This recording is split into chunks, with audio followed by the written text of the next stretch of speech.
So Ah, now, there we go. All right, ladies. Third time's the charm. All right. yes.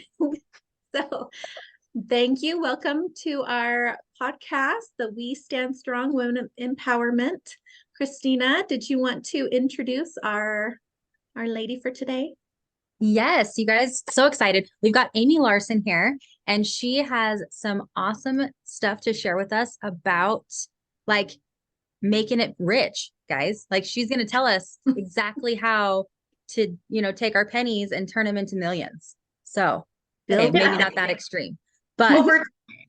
over yes, time. Yeah. maybe not that extreme, and maybe it's not a magic wand, but seriously, she's got some great stuff to share with us, and I'm super excited. So, Amy, can Awesome. you tell us a little bit about yourself and what you do? So I am a real estate agent. I'm a broker as well and owner of my brokerage, Deluxe Utah Real Estate. And I've been doing real estate now for 20 years. So you would think that I could retire. Most people retire after 20 years of doing a job, but I just get another 20. So, Woohoo! yay. It's a good thing you So like what you do. I do. I enjoy it. Yes, it's been great. And I do love helping people to build wealth with real estate. I was just going through my database for Christmas cards and things like that. And it was awesome to see clients who have still been in their home since 2004 when I started that I helped them buy. I have clients that I've helped them buy 10 homes or properties and investments. I've had clients that we've helped to sell a lot of their investments now as people are starting to liquidate things as they get older. So it was just really cool to look back as I was going through that and just the blessings that I've had to help so many people in their lives. So, yeah. Amazing. Awesome. Can you kind of get us started in this? Tell us how we can build wealth through real estate. Okay. So I am a firm believer in building wealth through real estate. My husband bought his first condo when he was 19 years old. His mom was like, okay, you're ready to leave the nest. Bye. And he was like, what am I supposed to do now? So he started looking through the newspaper. That was back in the 1900s. And he he was able to find a condo for sale for $65,000. And he just called the agent. He had called on rentals and stuff like that too. And for the same or less than renting a place, he was able to buy his first condo. And that's kind of how it started for us to build wealth over time. Was we ended up living there for a year after we got married, and then we um, rented that out. We bought a 2-bedroom condo and then bought a townhouse and then bought a next house or first home, so we kind of have Kept just going. babied it up. Yeah. And so that is, I think, how you start building over time because it just, you just have to start, and I think a lot of times people think that they have to start in the house that their parents are living in, and they don't realize all of the steps it took for their parents to get to that house and that they just need to start somewhere. And so you're always, if you're renting a home, you're basically building wealth for somebody else. So owning your own home is almost like That a is so saving. nice of you guys, Yeah. right? Thank you. Yeah. Yeah, thanks. There are reasons why people need to rent, and Oh, get for sure. started and things like that. Life things happen and you might need a temporary place for a while, but you definitely want to have a long-term plan, right? And I think with any wealth building or anything in your life, like you have to have some direction, you have to have a purpose, and you have to have that end point that you want to reach. And so that's where I was taught from my coach very early off was you can either live life in one of two ways. You can live by default or you can live by deliberate intent. And I default is Mhm. like living that. Yeah. I'm getting a Default, notebook. I'm making notes. yeah, get it, take notes.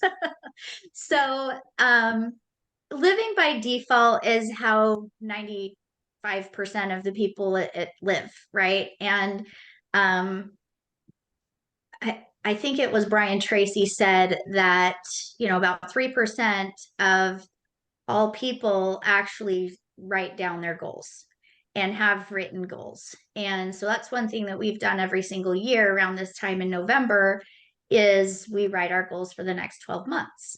But you also need to sit down, let's say you're just starting off life, you want to see yourself, where am I going to be in the next 20 years? Because when you're just starting off life, all you can see is the here and now, right? I just got to get through today. And as we start looking further and creating a plan for our lives, that's how we're going to start living by deliberate intent. And we're going to start actually creating our own reality and not just dodging the things that come at us each day. And so my coach would say, what if you were to get on an airplane and the pilot says, hey, we're just going to fly around here for a while until we figure out where we're going to go. That's how most people are living their lives. So building wealth through real estate is definitely a long-term plan. And I have had clients who their parents, and let's just say, so this one property that I sold last year was in Grantsville, and it literally went from President Grant to my client's family. Oh, So wow. his Wow. family had it over 100-year period passed down through generations. And finally my clients were like, okay, we're done with this property. We're all gonna split the money and we're just, gonna sell it. But this one family that I help, they had very savvy, just a smart mom, because she had just gone and bought every random piece of land, homes, commercial properties, all sorts of stuff. And it had all just been passed down to the kids as she passed away. And I've been so blessed to have met this family because every year, all of a sudden, it's like, hey, now we're going to sell this piece of property that we have. We're going to sell this mountain. Like they had all sorts of things to sell because their mom just started seeing, like, basically that was her savings account. She'd take the money, she'd plop it into a property. And she was able to actually build wealth for future generations through real estate, which I think That's is really incredible. Why didn't my grandma do this? exactly. I know. And so I think like if people were to start again, like planning for future or future generations or, whatever, it's a really good place to start. And I think there's a lot of fear, especially in the media, where people are hearing, well, the market is going to crash or there's a bubble or interest rates are too high and this, that, or the other, right? But really, you just have to start somewhere. Yeah. And so I recommend the place you start is your own home. And they've made it very simple for first-time home buyers to get grants and to get, lower down payment options and different things like that. And usually the rents are right in line with whatever your mortgage payment is going to be as far as interest rates and things like that.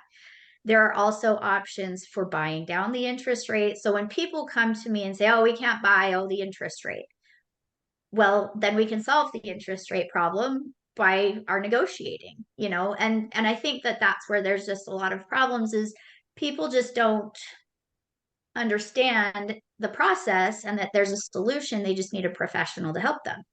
And that's where we come in, right? Like, I think a lot of times there's fear in, oh, we have to pay an agent or I can do it myself. It's interesting because when we first bought our first place, my husband just went to the newspaper and called the listing agent, right? He bought it himself. And then we were like, oh, well, since we did that with that one, we could just buy another for sale by owner. So we went and bought another for sale by owner, not realizing we had no idea comparables, if we were paying a good price or not. We just paid them their price. And so we thought we were saving on a commission, whereas if we had had an agent, most likely we could have negotiated a better price. We could have gotten our closing costs paid. all sorts of things that are, involved in the process.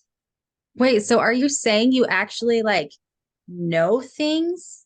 You don't just get paid Yes, for nothing. This is like exactly. mind blowing to me. Like I you know, have right? There's, negotiation skills and knowledge here that Joe we Schmo actually have a doesn't. purpose. Yeah. Yeah, weird. Okay. So, but we were the ultimate for sale by owners, right? We thought we were doing the best thing and we sold a property and we were like, we're not paying an agent. And we ended up walking into closing with $10,000 because we didn't know what the heck we were doing. And we could have actually made $10,000 had we had an agent. And so that was kind of the point where I don't know. I was like, maybe I should get into real estate so I can see what this is all about. I highly don't recommend anyone just go get in real estate to buy your own house because there's a lot that goes into that, and expense and cost and education and time. So yeah. But having a professional on your side to guide you through the process, we can actually educate you on different things and really, like you said, clear up a lot of misconceptions that are out there. I feel like there's a purpose for every professional that has a job, right? They've gotten educated, they've gotten experience. And as real estate agents, like we get experience from every single transaction that we do. So having done almost 1,000 transactions, you might think that I'm an expert at some point, but yeah. Um, so anyway, for helping people to get started, it really comes down to getting qualified, right? Just start by talking to a lender. And again, they're not scary. They're not out to take your money. In fact, they don't get any money until you actually close on something. Same with a real estate agent. So until that point, we are your advisor, we're your consultant, we're your guide. We are here to just educate, and as we build that relationship and build that trust over time, and a lot of times I think I'll get people that will say, well, I'm not going to get qualified until I find the property that I want. Well, that's where a really big disappointment comes in because then they find out they can't afford that house. And then everything is not as good as that house. So you really want to start with, where can I start? And you're not going to start with your parents' house. You might start with a condo and then let that build up some equity, stay there for a couple of years, and then move up from there and take that equity and move, or keep that equity, make it a rental, and then move to your next home. And and then build onto that. It could be then you buy your first fourplex or a duplex. A lot of people right now are buying short-term rentals because they want to be able to vacation in a place and then also rent it out when they're not staying there. And so those are a lot of the fad right now. There's fractional ownership where you could go into a property with multiple people and you all own it together. That can get interesting. And you want to maybe do that with people you know and trust and like, and are going to continue to like after that ends. But so there are a lot of different options. And so I think the best place to start is talking to a professional and sitting down and writing your goals and where you want to be. So I have my nephew, for example, who is now 25, I think. And he bought his first condo pre-COVID, I think. So he's probably owned it for 3 years. And he was able to get into it with no money down. And he was able to get into it when interest rates were half of what they are now. So luckily, his payment is almost half of what rents are right now for the same thing. And so he's ready to now make that into a rental and buy his next home, or sell that. And he was thinking of buying a fourplex. So now, where he had zero down before, he now will have the equity from this property to put down into another one that can also start building wealth. And again, it's just sitting down with him, showing him what options there are, seeing what he qualifies for. But for example, right now, the way things are a little less affordable, the banks and lenders have changed things a little bit as far as those long-term investments, so that now they can count potential rents on a property, and you can still get into it with a lower down payment, and have that other income help you to basically hopefully live for free or for less money. And now you have that investment property. So it's fun to help him to get to that next step too. Yeah, I love that you're saying that. So my son, he's 14 and he got his first job a few months ago. And he told me that his goal was to buy a house when he turns 18 and then rent out the rooms to his friends so Yeah. that Perfect. so that he doesn't have to pay a mortgage. And I was like, the fact that you're even thinking about that is genius, for one. Yes, And exactly. so, I mean, he doesn't make much right now. He's only 14, like I said, but every check goes into the account, and he has me do it. He asked me to. I'm not just stealing them from him, but I take 50% of every check and put it into a long-term high yield account for him. And then I take 20% and put it into a short-term high yield account.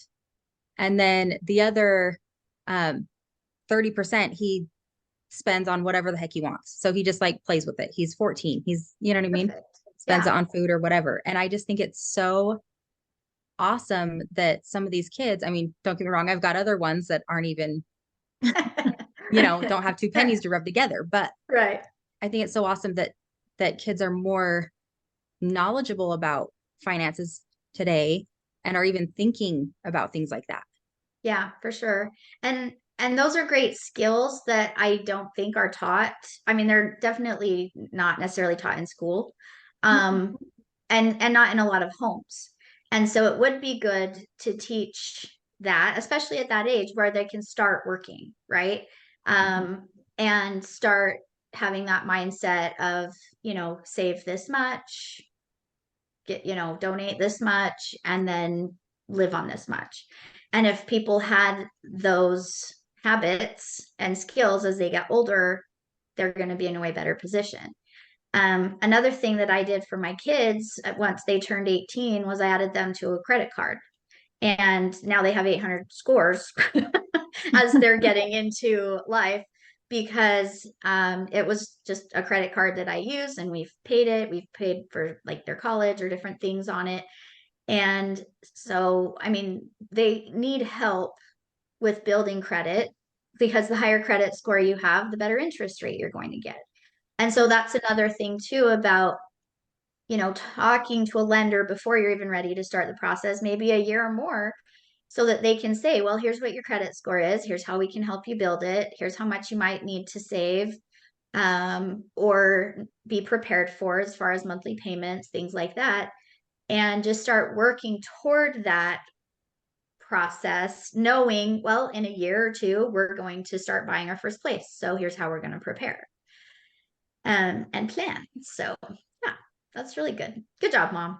This is also my one who will like open our bill and he's like, what? $87 in power this month, guys. Like, what are you guys thinking? Turn off the lights. Exactly. Well, and that's I'm like, the you're thing, already an old grandpa. I love it. yeah, involving your kids in the bills, and that's another thing I did once my kids got into high school. I said I will start them with their first fancy prom dress, but I'm not buying them one for every dance. And so they got very clever and they started doing swapping. They were like, I'm not going to do this. I want to buy my own dress. So then they would buy their own dress, and so then conversations would happen of, well, I really want this thing. Are you going to buy it for me, or do I have to buy it for myself? And obviously they value the thing they bought for themselves more, right? Yes. And so I think that goes with the place that you live too. I feel like people who are renting aren't going to take as good of care of a home as if they own it. You know what I mean? And not have that pride of ownership.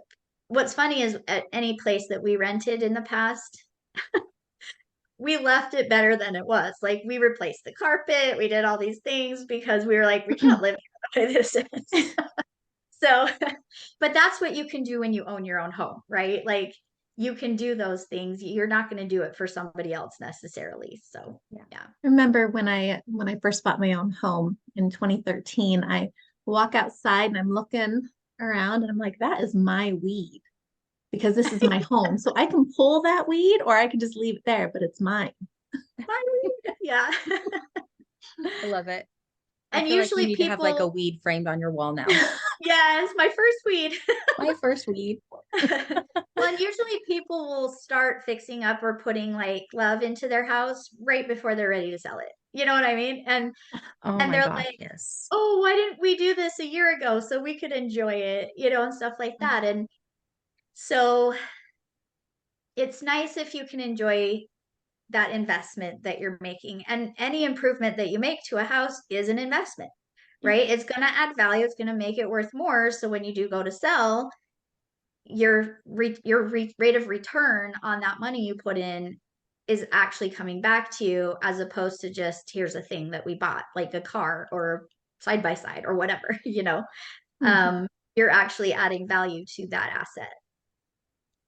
Right. Can you go take us through some of the steps that you have or what do you Sure. have next? Okay, let me share my screen here. Hopefully it'll work. Okay. Yay. So different kinds of properties like I was talking about. And I don't know, let me see if I can move our faces so that you Oh, can see this. So different kind of properties that you can buy, again, is your own personal residence. And that can be a condo, a townhome, a park model, which is kind of like a trailer. A It doesn't have to be, just your parents' home, basically. So it's something that you can buy that's going to appreciate and add value. So again, baby steps. Then you have a single family long-term investment. So again, that could be a condo or a townhome or a single family property. And then you have the multi-family long-term. And so when I say long-term, these are leases that you're going to have for 30 days or more. Usually you'll have like a year lease or something like that. And so that's what we consider a long-term rental. And those could be a duplex, a triplex, or a fourplex. Now, anything over a fourplex, you're getting into commercial. And so then you're getting into like apartments and things like that. Then you have commercial properties, which would be like industrial, retail, warehouse, anything that could be a business on it. Like I was talking about that family, they just had land. I was shocked last year when I was going to sell a mountain. It was like 341 acres. wow. and um and so they just called it their mountain. And so we were able to sell their land. And this could be land that is used for many different things. I have a neighbor who asked me, they have a a property where they own the mineral rights where it used to be a gold mine. And so now they want to sell the mineral rights.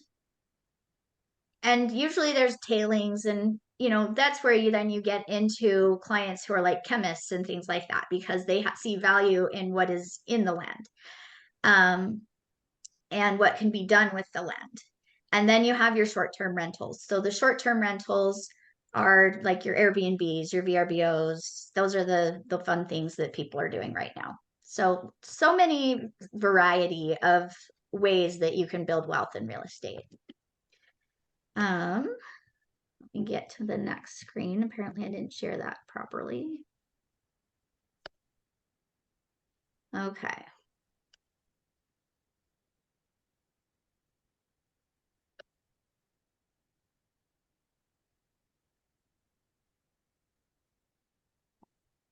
Okay, now just talking about the market. So this gives you an idea of the average sales price in Utah since 2004. So again, you have people that always refer back to the Great Recession, the twig of 2007 or whatever that we have to Mhm. go around. And as you can see in the grand scheme of things, it was really just a speed bump. because after we had this correction where prices were appreciating very swiftly over that last couple of years in 2004 to 2006, then we had an issue as far as financing, and this is where we had a lot of foreclosures and problems in the financing industry, which is what caused this, because people were getting stated income loans, which are no longer a thing. But what was happened is, you have somebody who makes $30,000 a year going to a lender and saying, I want to buy this $1 million house. And they're like, okay, we'll just put here that you make $300,000 a year and out of zero.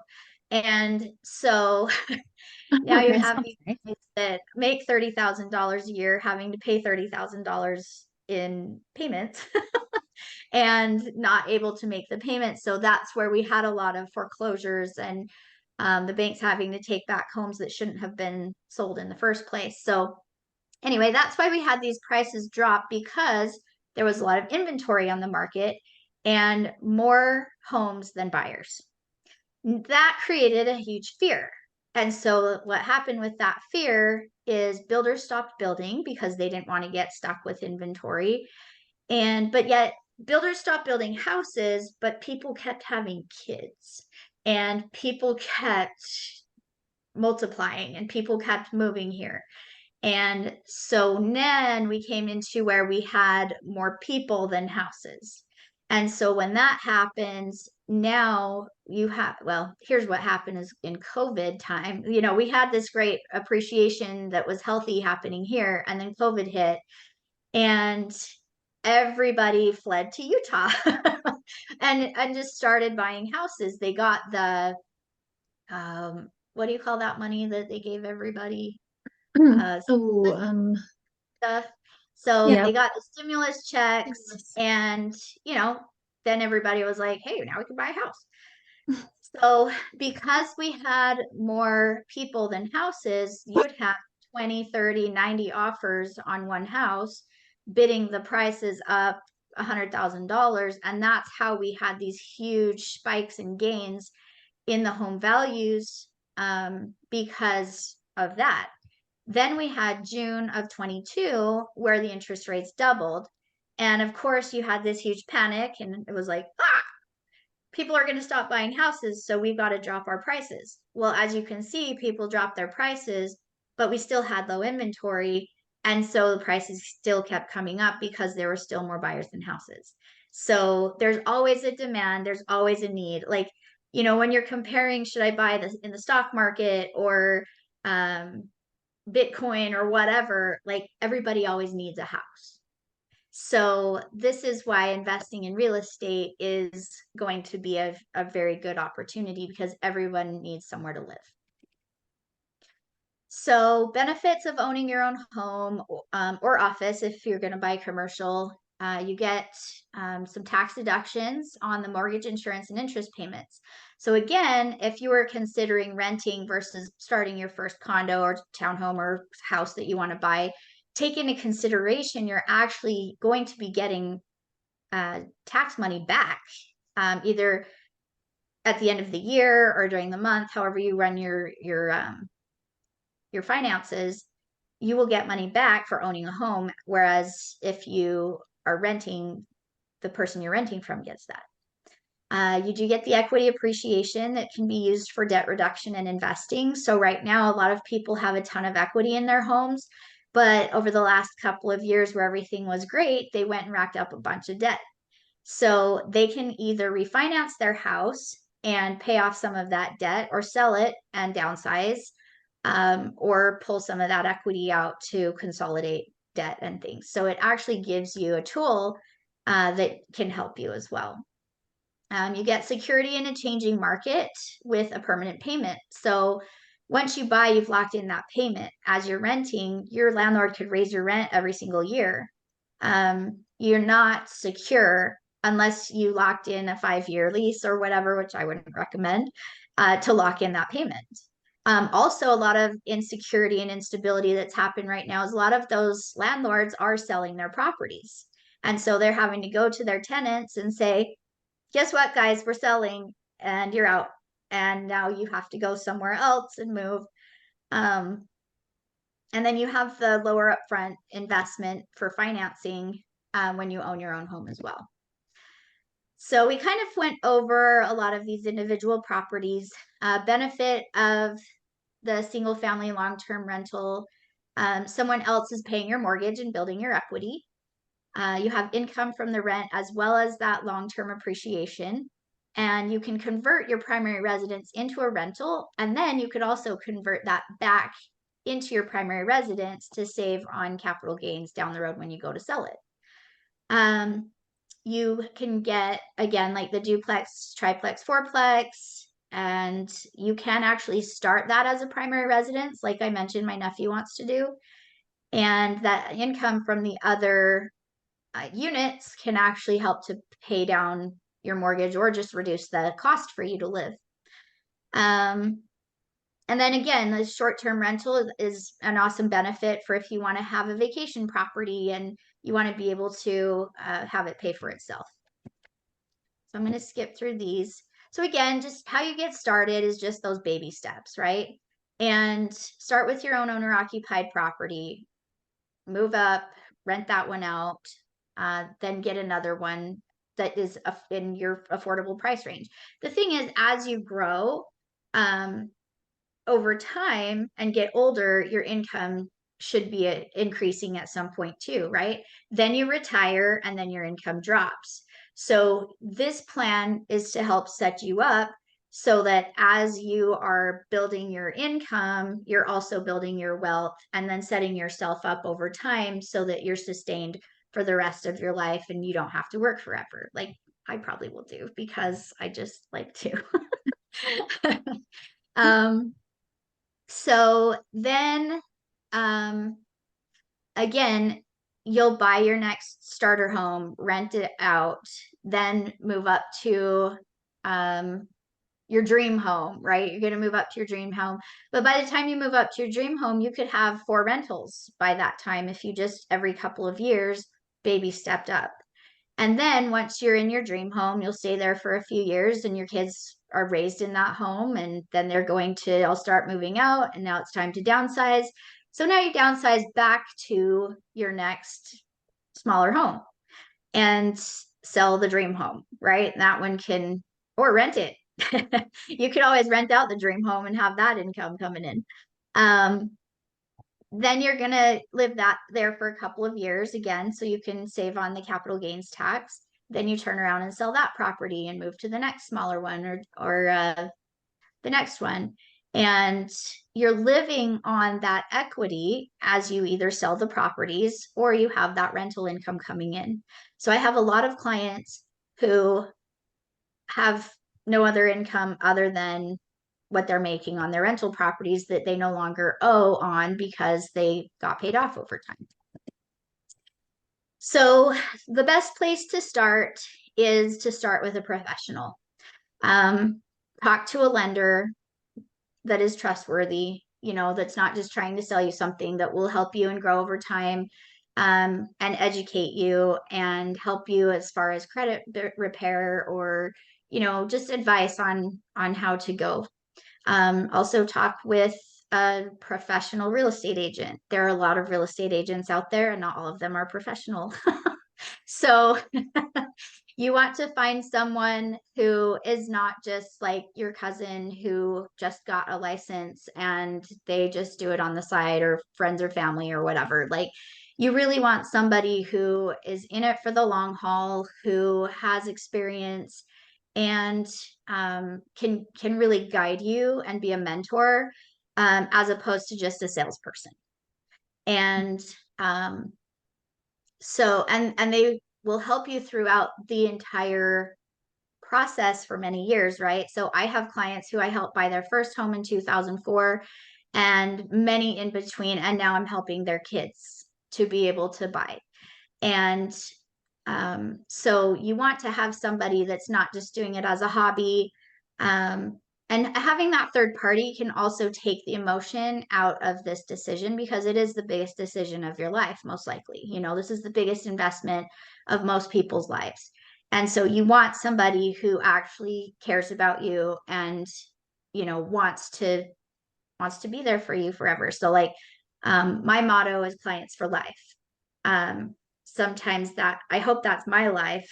A lot of it has been some of my clients' life where a lot of them have passed away or something like that. But um, I I want clients for life because that's what keeps me in business, is them continuing to come back and work with me and refer their friends and family and build that trust. So was that good? Yeah. Okay. Perfect. And We have about what, 2.5 minutes left. oh, Oh, sorry, I'm trying to get to so the stop. if you There we could, Amie, if you could leave us with one thing, one call to action right now, what would it be? Start writing your goals. Okay. So everybody sit down. It's a great time. It's not a New Year's resolution. Mhm. This is actually a plan for your life. And so you want to start with writing your 5-year goals, your 10-year goals, your 20-year goals. And like with my kids, when they were younger, 14, 15, we kind of came up with a timeline. And we kind of put down a timeline that was like, hey, when you're 16, this happens. When you're 18, this happens. When you're 21, this happens. And you kind of do those milestones of like when you're 21, when you're 30, when you're 40. It's funny because like with buying life insurance, you buy a 20-year plan or something like that. And so I'm like, okay, in 20 years, do I need life insurance? Yeah, probably so. So No, I yeah, love start that. with that plan and go meet with a professional to help you to come up with your goals, and create that plan over time, because they can guide you to help you get there. Like usually people are worried when they set a goal, on the how, and the only thing that matters is the why. What is your why? What do you want? Don't worry about the how, it will work itself out.